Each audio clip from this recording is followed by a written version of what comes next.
بنیادی طور پہ وہ ایسا لگتا ہے جیسے ہر اعلیٰ درجے کے شاعر کی طرح وہ انسان دیکھتے ہیں اپنے معاشرے میں، تو ارد نظر دوڑاتے ہیں تو انہیں انسان نظر نہیں آتا، انسان نظر نہیں آتا تو وہ تلاش کرتے ہیں کہ کیا ہے، کہاں وہ ہو گیا۔ انسان کسی صورت میں بھی انہیں نظر نہیں آ رہا۔ ایک اس کی صورت ہے حرص و ہوس کی، تو اور دوسری صورت ہے مفلسی کی، بیماری کی، بیچارگی کی۔ دونوں جگہ پہ انسان نہیں ہے۔ ایک انسان اپنی مفلسی میں، اپنی بیچارگی میں گم ہو گیا ہے اور اپنے انسانی مقام سے محروم ہو گیا ہے۔ دوسرا انسان ہوس کا شکار ہے اور زیادہ سے زیادہ جمع کرنے کی ہوس میں اس نے اپنے وجود کو بھلا دیا ہے، نظر انداز کر دیا ہے۔ سو پوری شاعری میں وہ اس حوالے سے ہمیں دیکھتے اور بتاتے نظر آتے ہیں کہ انسان اس موجودہ معاشرتی اسٹرکچر میں کہیں گم ہو گیا ہے، کہیں گم شدہ ہے۔ تو ان کی شاعری دراصل اس گم شدہ انسان کی تلاش کی شاعری ہے۔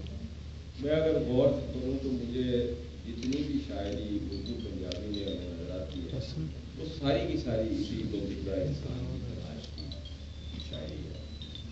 اور شاعر پچھلی کئی ہزار سال سے، صدیوں سے اس انسان کی تلاش میں ہے جو کہیں ابھی تک کبھی کبھی ضرور کرتا ہے۔ صدیوں بعد کوئی ایک بڑا آدمی آتا ہے، وہ آ کے بتاتا ہے کہ ایسا ہوتا ہے انسان، اس کے بعد وہ گم ہو جاتا ہے۔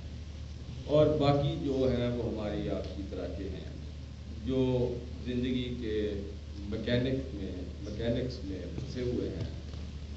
وہ جسے وہ اکبر الہ آبادی نے کہا کہ کیا کہیں احباب کیا کار نمایاں کر گئے، دیے کیا نوکر ہوئے پینشن ملی مار گئے۔ تو تقریباً 100% انسان اسی شعر کی صورت میں زندگی گزارتے ہیں۔ اور اس کتاب میں محمد خان ناصر نے اس انسان کے گم ہونے کا نوحہ بھی کیا ہے، اس پہ درد اور تکلیف کا اظہار بھی کیا ہے، اسے ڈھونڈنے کی کوشش بھی کی ہے، اور ان حالات کا، اس صورت احوال کا جائزہ بھی لیا ہے جو اس انسان کے گم ہونے کی اور نظر نہ آنے کی وجہ ہے۔ سو اس حوالے سے ان کے لب و لہجے میں آپ کے سامنے بیٹھے ہوئے ہیں، میرا خیال ہے ان کو دیکھ کے بھی کوئی آدمی کہہ سکتا ہے کہ یہ کس قسم کے انسان ہیں۔ اور اب تک ان کے بارے میں جتنی گفتگو ہوئی ہے، میں بھی ان کے بارے میں اتنی بہت ساری ذاتی حوالے سے باتیں کر سکتا ہوں۔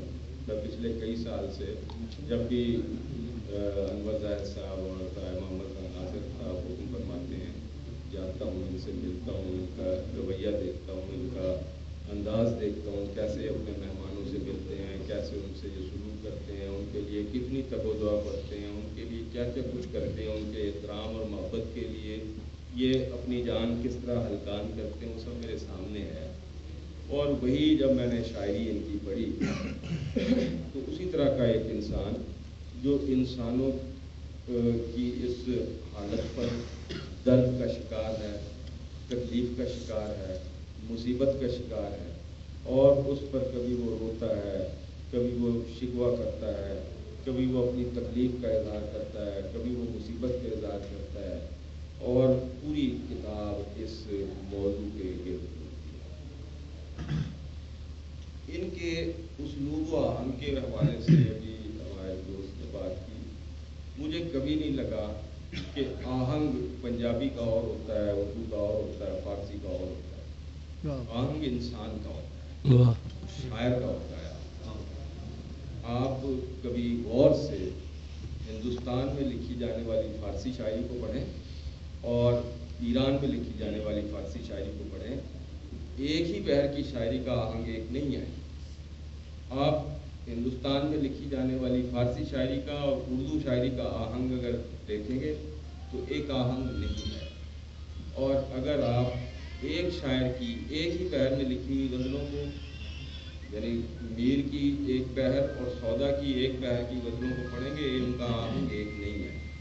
اس کا مطلب ہے کہ آہنگ بحر سے کوئی آگے کی چیز ہے، اس کے علاوہ بھی اس میں کوئی چیز ہے۔ اس پوری کتاب کا کمال یہ کہ پوری کتاب ایک ہی بحر میں ہے، جسے ہم بحر میر کہتے ہیں، بحر متقارب فعل کی بحر ہے۔ پوری کتاب اس بحر سے باہر ہی نہیں گئی ہے۔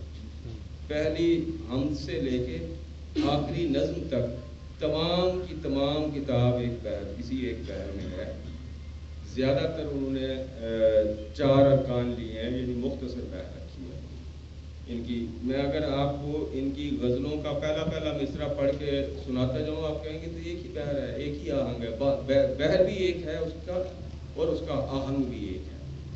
تو کہیں چند غزلیں ہیں جن میں ایک میں 6 دفعہ انہوں نے فعلن کا استعمال کیا اور ایک آدھ جگہ غزل میں 8 بار مصرے میں آیا، ورنہ اس غزل کی اس کتاب کی 90% شاعری انہی 4 ارکان کے اندر رہ کر انہوں نے کی ہے، اور یہ بڑی حیرانی کی بات ہے اور مشکل بات بھی ہے، اس لیے کہ صرف قافیہ اور ردیف ہی موضوعات کی تلاش میں یا موضوعات کے امکانات کی تلاش میں اپنا کردار ادا نہیں کرتے، بلکہ آہنگ بھی نئے نئے موضوعات لے کے آتا ہے۔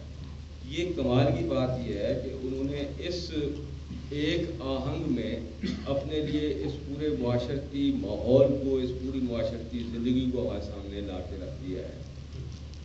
نظمیں بھی ان کی آخر میں نظم کا ایک حصہ ہے، اور نظمیں بھی اسی بظاہر کو جب ہم ان کو چھپی ہوئی حالت میں دیکھتے ہیں تو ایسے لگتا ہے جیسے یہ آزاد نظمیں ہیں، لیکن اصل میں یہ معرہ نظمیں ہیں جو برابر کے انہی 4 ارکان کے ساتھ لکھی ہوئی نظمیں ہیں۔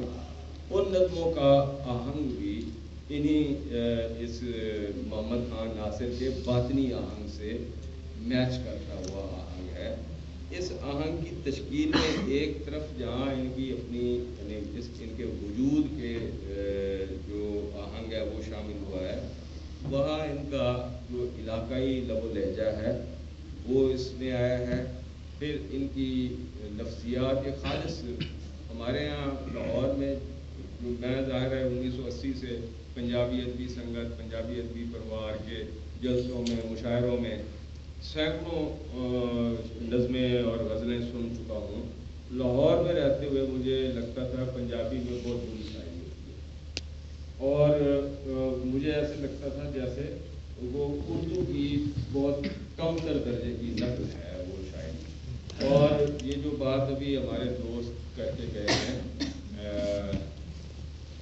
کہ اس پر اردو کے اثرات نظر آتے ہیں، وہ بالکل نظر آتے ہیں۔ میں اسے مزاج دی گل کی، سبھاؤ دی گل کی، آہنگ دی نہیں کی۔ جی، آہنگ اور مزاج ایک ہی بات ہے، تو اس میں وہ نظر آتا ہے۔ لیکن ایسے شاعر موجود ہیں جیسے محمد خان ناصر ہیں، اس طرح کے اور بھی بہت سارے شاعر ہیں۔ سامنے غلام حسین ساجد صاحب بیٹھے ہیں، اور خود آپ بھی خالص پنجابی کے آہنگ میں شعر کہنے والے شاعر ہیں۔ تو ایسے شاعر موجود ہیں۔ ان شاعروں میں ایک شاعر ہمارے محمد خان ناصر ہیں، اور ان کی کمال یہ ہے جیسے امین ملک صاحب ہیں، وہ اپنے ایک خاص آہنگ جو نثری آہنگ ہے ان کا، اپنے علاقے کا لہجہ ہے، اپنے علاقے کی لفظیات ہے، اس کے محاورے ہیں، اس کے استعارے ہیں، وہ جب آپ لے کے آتے ہیں تو وہ ٹھیٹ اور خالص زبان ہو جاتی ہے۔ لاہور کی ایک بات یہ ہے کہ لاہور ایک اور طرح کا مرکز ہے جس میں پورے پنجاب سے لوگ آ کے جمع ہوئے ہیں، تو اس کا ایک اردوی لہجہ اور طرح کا بنا ہے۔ بہرحال محمد خان ناصر نے اپنے اس شاعری میں اپنے علاقے کے لب و لہجے کو بھی شامل کیا ہے، اپنے علاقے میں مروج لفظیات کو بھی شامل کیا ہے، جس کی وجہ سے اور دوسرا اپنے وجود کی جو درد مندی ہے یا اپنے وجود کا اندر کا کرب ہے اس کو بھی شامل کیا ہے، ایک خاص بحر کو اپنے لیے منتخب کیا ہے، اور اس کے ساتھ انہوں نے جو زمینیں اپنے لیے نہیں کھوائیں، بالکل مختلف زمینیں ہیں۔ ورنہ عموماً ہم جب شاعری پڑھتے ہیں، اردو میں بھی یہ مسئلہ ہے کہ شاعری ہم پڑھتے ہیں تو تقریباً اس وقت ہونے والی ایک ہی شاعر کی شاعری لگتی ہے، بہت کم احساس ہوتا ہے کہ شاعر نے اپنا وجود اس میں شامل کیا ہے، اپنا تخلیقی تجربہ اس میں شامل کیا ہے اور اس میں اپنے آپ کو دریافت کیا ہے.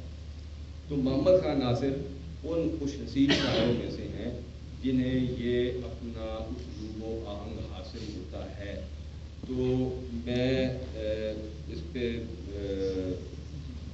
اپنی بات کا خاتمہ کرتا ہوں کہ ان کو اللہ تعالیٰ اسی طرح اپنا جو تخلیقی تجربات ہیں اسے جاری رکھنے کا اور اپنے امکانات دریافت کرتے رہنے کا توفیق عطا فرمائے.